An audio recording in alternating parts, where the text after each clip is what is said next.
முன்னாள் முதலமைச்சர் காமராஜரை அவமதித்ததாக கூறப்படும் யூடியூப் நெறியாளர் முக்தாருக்கு எதிராக நடவடிக்கை எடுக்க வேண்டும் என்று கோவை ஒத்தக்கால் மண்டபம் வியாபாரிகள் நலசங்கம் சார்பில் காவல் ஆணையரிடம் புகார் அளிக்கப்பட்டுள்ளது.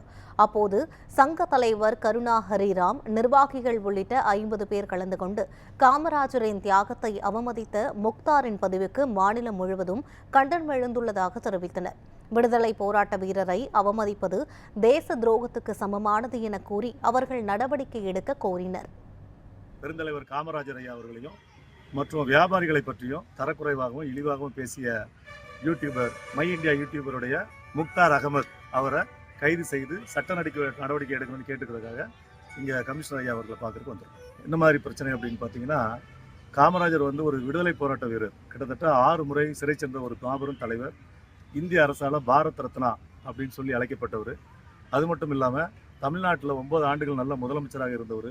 ஒரு சிறு வணிகருடைய மகனாக பிறந்து ஏழை பங்காளனாக வாழ்ந்து எல்லோர் மனதில் இடம் பிடிச்ச ஒரு மாபெரும் தலைவர்.